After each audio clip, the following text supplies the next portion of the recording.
ముందుగాల మన రైతన్నలందరికీ భోగి పండుగ శుభాకాంక్షలు. రైతు బంధు ఎప్పుడెప్పుడని ఎదురు చూస్తున్న రైతన్నలందరూ శుభవార్తనే చెప్పాలి. దీంట్లో మనకి చిన్న చేదు వార్త కూడా ఉంది. అయితే మనకి ఈ వారికి డబ్బులు అయితే పడి ఉండాలి రేపటి వరకల్లా. ఇక మన అందరికి తెలిసిందే, రేవంత్ రెడ్డి గారు అయితే మనకి ఎకరానికి 6,000 అయితే ఇస్తున్నారు. అది కూడా మనకి సాగు భూమి వారికి, మనకి ఎవరైతే సాగు చేస్తారో వాళ్ళకి మాత్రమే ఈ 6,000 అయితే అకౌంట్లో అయితే జమ కానున్నాయి. మరి ఇదంతా మంచిగానే ఉంది కానీ అసలు డబ్బులు ఎప్పుడు పడతాయి అంటే ఈ వారికి మనకి పండుగ లోపు రేపు అనగా రేపు సాయంత్రంలోగా అయితే మన డబ్బులు అయితే పడి ఉండాల్సింది. మన రేవంత్ రెడ్డి గారి సర్కారు కొంచెం విఫలమైందనే చెప్పాలి. కానీ దీనికి ఒక కారణం అయితే ఉన్నది. ఎందుకంటే ఎవరైతే పట్ట భూములు ఉంటే వాళ్ళకి వేయాలి, మళ్ళీ అట్లనే సాగు భూములకు మాత్రమే డబ్బులు వంచాలి అని రేవంత్ గారు అయితే పట్టుదలతో ఈ 26 దాకానైతే పొడిగించారు. అంటే 26 లోపు అయితే మనకి ఈ రైతు బంధు డబ్బులు అయితే పడనున్నాయి.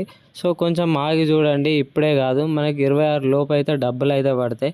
సో అంతలోపు మన ఛానల్ని ఇలాంటి న్యూస్ అలాగే ఇలాంటి రైతు బంధు అప్డేట్స్ కోసం జాబ్ల గురించి మన ఛానల్ని సబ్స్క్రైబ్ చేసుకోండి.